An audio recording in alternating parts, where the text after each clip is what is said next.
Dan sabda Nabi sallallahu alaihi wasallam, apa kata Nabi? La yalqallahu ta'ala ahadan bidhanbin a'zam min jihalati ahlihi. Tidak mendapat akan Allah Ta'ala oleh seorang dengan dosa yang terlebih besar daripada jahil ahlinya. Tiada mendapati akan Allah Ta'ala oleh seseorang dengan dosa yang terlebih besar daripada jahil ahlinya. Kalimat ini coba ulang-ulang lagi. Ulang. Wahai para suami, wahai para ayah, wahai para laki-laki yang memiliki pemimpin di rumah tangga, perhatikan hadis Nabi ini. La yalqallahu ta'ala ahadan bidhanbin a'zam min jihalati ahlihi. Tiada mendapati akan Allah Ta'ala oleh seseorang dengan dosa yang terlebih besar daripada jahil ahlinya. Diulangkan sekali lagi Pak. Perhatikan dan simak ini dan camkan, jangan sampai hilang hadis ini. Jangan sampai enggak tahu lagi di mana saya. Pokoknya pernah saya dengar, jangan lagi. Kalau dapat menjadi PR bagi kita, catat tuh di dinding rumah kita. Apa katanya? Apa maksudnya? Seseorang yang mentelantarkan pendidikan istrinya sehingga istrinya itu bodoh, jahil, maka dia itu memperoleh dosa besar. Dosa besar. Sehingga dia nanti di hari kiamat tidak akan bisa dapat berjumpa dengan Allah. La yalqallahu ta'ala. Tidak akan mendapati, tidak akan bisa dapat bertemu Allah Ta'ala.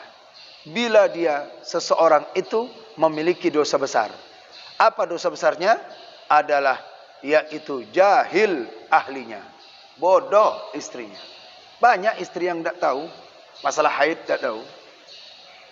Masih juga ke masjid. Masih juga pegang Quran. Masih juga bermasalah. Masih juga mandi junub pun tak tahu. Cara berwuduk pun tak tahu. Cara solatnya tak tahu. Kenapa? Suami saya tak pernah ngajarin. Kenapa? Karena suami saya tak ngaji. Suami tak ngaji, istri itu pun ikut tak ngaji. Maka kalau suami dia itu mengaji, ajarkan istrinya. Bila istrinya tak mau, tak kemana-mana, dia nuntut ilmu. Beritahu kepada istrinya. Ini loh, ini. Transferkan lagi ilmunya kepada istrinya. Bila dia sibuk dalam mencari nafkah, tak mungkin pula dia bisa berfikir mencari nafkah, ngajarin istri. Belum lagi letihnya, belum lagi ininya, belum lagi perkara ininya lagi. Maka dia tak sanggup, dia serahkan. Atau mungkin dia privatkan, panggil ustaz untuk mengajarkan istrinya. Datang ke rumah buat pengajian satu keluarga, khusus membahas bab haid. Khusus membahas bab solat. Undang keluarga, satu keluarga untuk ngaji. Tak bisa juga, tidak ada. Itu di Masjid Al-Hijrah ada pengajian rutin. Pergi ngaji sana. Ayah tak bisa. Jangan sampai nanti di hari kiamat saya nanti akan diminta pertanggungjawaban oleh Allah. Begitu. Kalau dia ingin ibadah rajin, tahajud rajin, puasa rajin, akan tetapi istrinya telantar karena tidak ada pendidikan, sia-sia. Dan termasuk daripada dosa besar.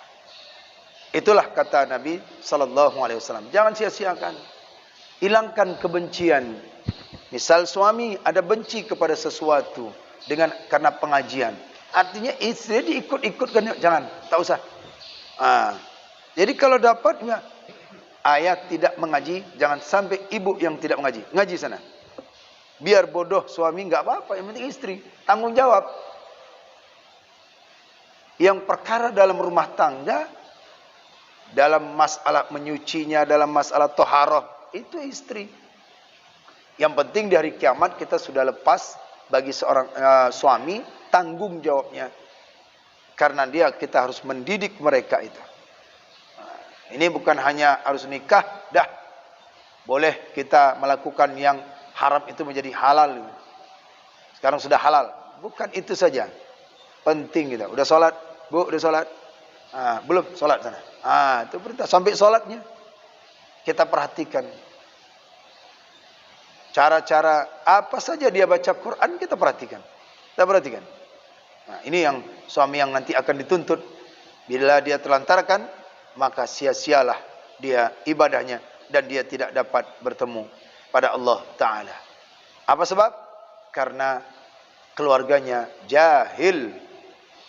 Ilmu tauhid tidak dipelajari, ilmu tasawuf tidak dipelajari, ilmu rukun salat, rukun puasa, ya, kemudian cara sujud dalam ibadah itu pun tak tahu.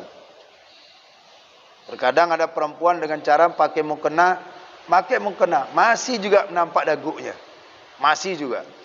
Karena apa? Karena tidak ada ngaji. Apa sebabnya? Karena suaminya pun tidak ngaji, sehingga makin beratlah tanggung jawab suami akan pendidikan agama bagi seorang istri. Apal bagus-bagus ini. Catat dan asingkan. Bila malas kita, seorang suami langsung bacakan hadis Nabi. Kita ditegur oleh Nabi.